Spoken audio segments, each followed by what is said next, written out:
In today's video, I'm going to teach you how to categorize transactions in QuickBooks Online. Let's start by getting to the right place inside your QuickBooks dashboard. Once you're logged in, look over to the menu on the left-hand side of your screen. Depending on your version, you'll see an option called Banking or sometimes Transactions. Go ahead and click that. This is where all of your connected bank and credit card accounts live, and it's the main hub for reviewing what money is coming in and going out.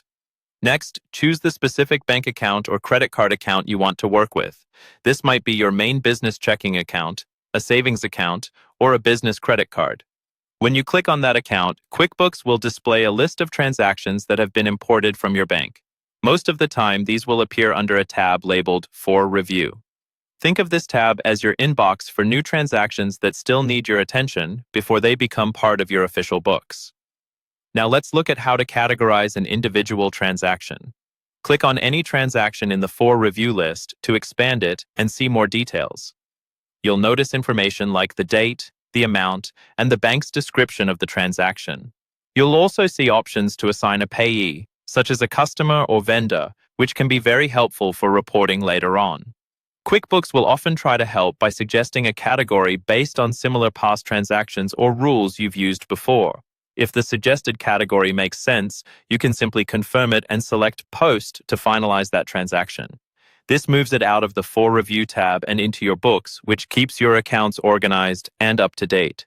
If the suggested category doesn't look right, or if QuickBooks doesn't suggest anything at all, you're not stuck. Just click on the category field and choose a more accurate option from the drop-down menu. Take a moment to pick the category that best reflects what the transaction was really for, like office supplies, utilities, or advertising. Choosing the right category now will make your reports and tax time much easier later. Sometimes, a single transaction covers both business and personal use. In that case, click the Split option. This lets you divide the total amount between multiple categories. For example, you might allocate part of it to a business expense category and leave the personal portion categorized appropriately.